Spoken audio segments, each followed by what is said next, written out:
Welcome to Homeschool is a Work of Heart. I'm Melissa Webb, and after years in the classroom and years homeschooling and supporting those in home education, and even more years creating curriculum for families like yours, I have learned this. Homeschooling isn't about perfection. It is about purpose.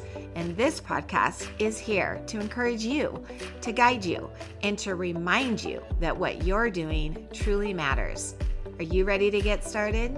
Let's go.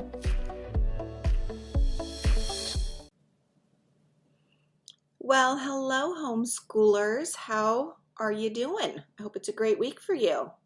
I'm doing fantastically well over here, but something I always forget to mention toward the end of the podcast is that I would love your reviews of this podcast. We are growing. That's exciting. That's amazing. And that's thanks to you. You are telling your friends, so that's great. In fact, if you really love this week's podcast, I hope you forward it to somebody. Tell somebody that I exist in this little corner of the internet.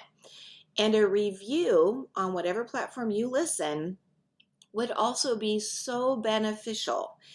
It's how people end up discovering that I'm out here doing what I'm doing, which is encouraging you, the homeschooling parent. So this week I want to talk about the naysayers. Doesn't that sound fun and uplifting?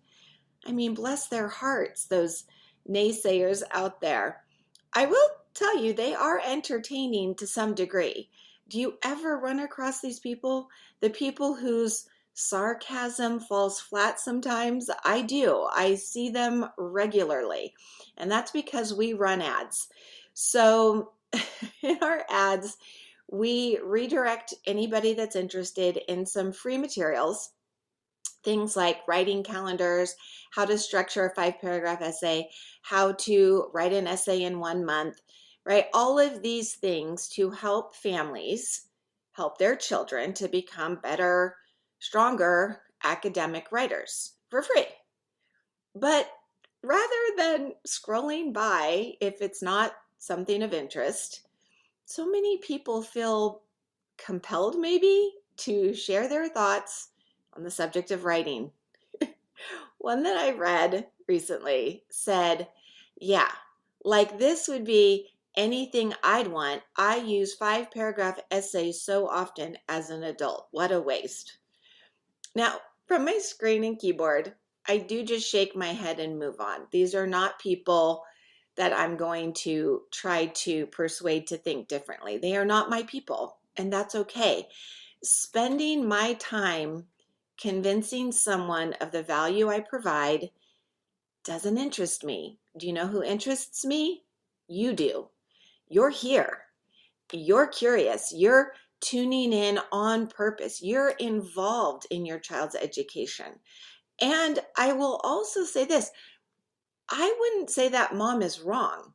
We really don't continue to use 5-paragraph essay structure throughout our lifetimes, but we do use writing. And her thinking, I would say at best, besides a little bit rude, is also incomplete. And I'm sure she believes that she is sounding so clever or so witty, but I want to zoom out a bit today and look at how learning actually works. Because what this naysayer revealed to me is a misunderstanding about how skills are built. Writing is thinking. It's just thinking on paper instead of just in our head. And we do not teach the 5-paragraph essay because adults will be writing them. We teach the structure because it trains our thinking. So I was trying to think of an analogy. You know I love analogies. Can you ride a bike? Do you remember learning how to ride a bike? Did you use training wheels? Maybe you had someone guiding your seat and then running alongside you. I can remember my dad doing that. Do you still use those training wheels though? And is somebody giving you a push to get you started every time you get on a bike now? I'm guessing not. But did the training wheels matter? I'd say yes. Training wheels are a temporary structure, but they are used to help and guide young writers, which actually sounds a lot like writers, doesn't it? But those extra wheels prevent wobbling. They offer some structure, some stabilization. While the balance is developing, they're so crucial. They also build confidence in that little young writer, and they also create muscle memory in the body. So if this naysayer mom truly wanted to discuss her thinking on this topic, I don't think she did. She just wanted to make her comment and move on. But if she wanted to discuss her thinking on the uselessness of teaching children how to write a 5-paragraph essay, I would tell her, because I love analogies, that the 5-paragraph essay is cognitive training wheels. That's what it is. Teaching our children how to structure a 5-paragraph essay is going to teach them, the young writers, how to hold a main idea, how to support that main idea, how to stay on topic, and how to finish a thought. Now, we don't keep training wheels on our bikes forever, and we won't always be writing a 5-paragraph essay, but we also don't skip training wheels altogether because we don't use them as an adult. Education is about process. So do you remember multiplication math drills? Oh my goodness, we would do these 60-second math drills. I did them with the boys. I did them with my classroom kiddos. I did them as a child. But you know what? None of us are using those still today to remember that 8 times 5 is 40. They had their place. Do you remember phonics games? Do you remember playing those with your kids? I also use those in classroom situations. But those kiddos, I promise you today, as adults, they're not playing those phonics games unless they're homeschooling their kids. But they don't need them to learn how to read. They've memorized their sight words. They know how to sound things out. And how about piano scales? Do you perform those at a concert? No. But that doesn't mean that those practices were pointless. They were so important, and they wired your brain. The goal was never, though, about all the worksheets and the games. It was about the wiring for the future skills. So again, I'm just going to say, remember that writing is thinking. It's visible thinking because we put it out on paper or we type it onto a computer screen. And so when I see struggling writers, when I see kids who do struggle to write, I know the real struggle for them is something more than just not knowing how to write. They're having trouble possibly deciding what matters. Maybe organizing their thoughts feels complicated. They need training wheels. They need structure. Maybe they have a hard time staying logical over becoming emotional. They need their training wheels. Maybe they don't know how to sequence their thoughts. Like, what should that order be? Kind of goes with organizing, I'd say.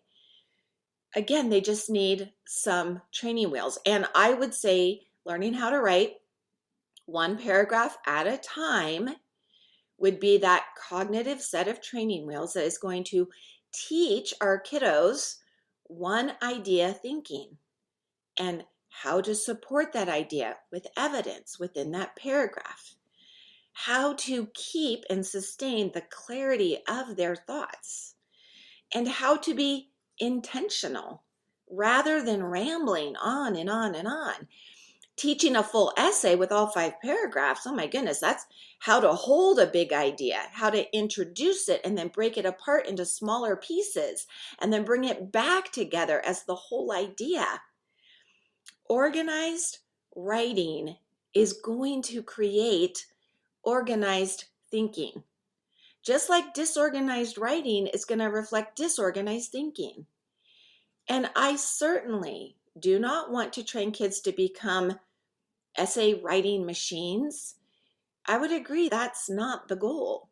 But I do want to train our kiddos to think clearly, to think on purpose and with purpose, and to build confidence in their thoughts. I would have loved to have actually read one of those assignments that our naysayer mom asks of her child. Maybe they never do writing. She just doesn't see the value at all.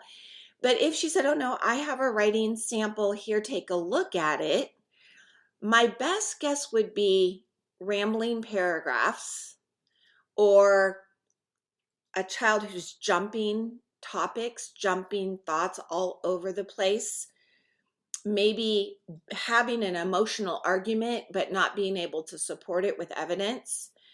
Maybe the child just hates and dislikes writing altogether, because kids who don't learn that it can be seen as a fun game, parts of a puzzle that can be put together with ease, they end up really disliking writing. So maybe her kids just tell her that they hate writing. They could be very brilliant kids who simply cannot explain themselves. And that's unfortunate. I feel badly for kiddos who are not receiving structured, organized writing lessons. I have been teaching now for over 30 years. I did the math last week in a webinar. 34 years. That's how long I have held my credential. And I can confidently tell all of you that creativity without structure becomes chaotic writing. I've read that.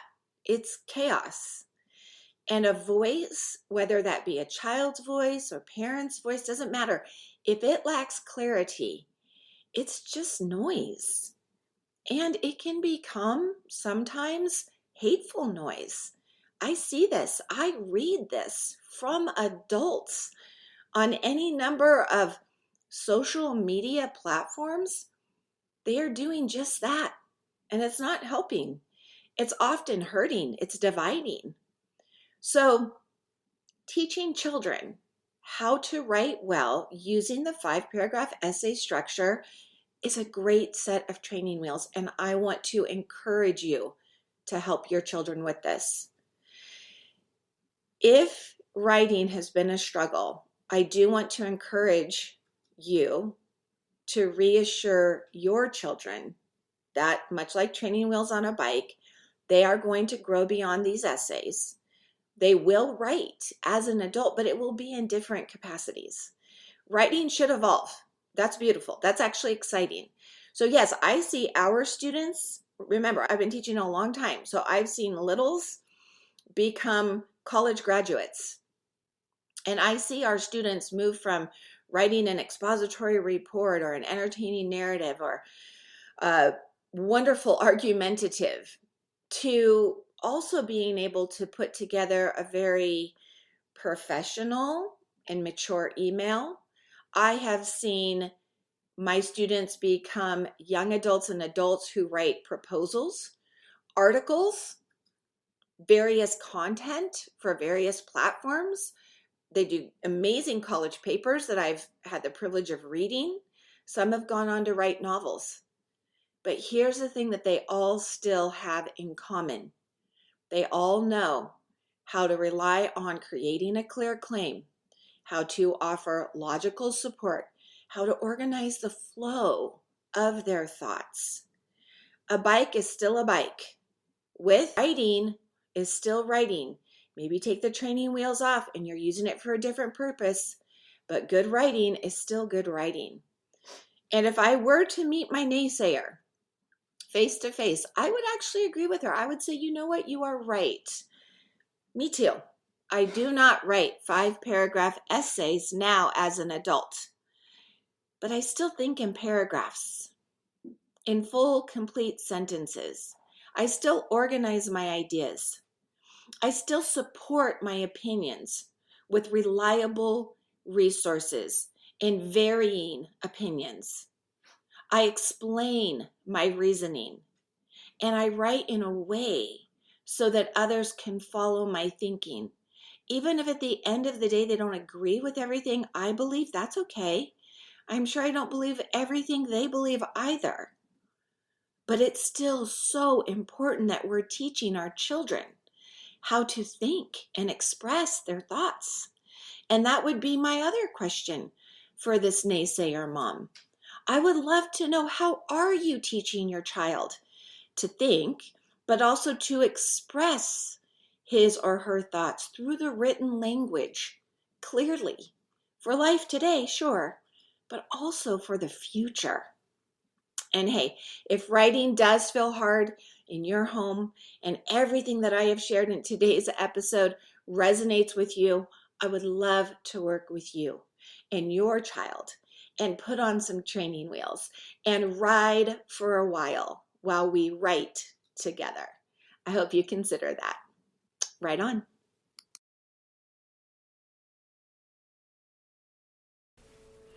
And that's it for today. Thank you so much for joining me. And hey, if you are feeling stretched thin and you would love some support with teaching writing, I offer programs designed to make that part of homeschooling easier and more enjoyable for both you and your child. I also have free resources on my website, so please be sure to check those things out and subscribe to the podcast.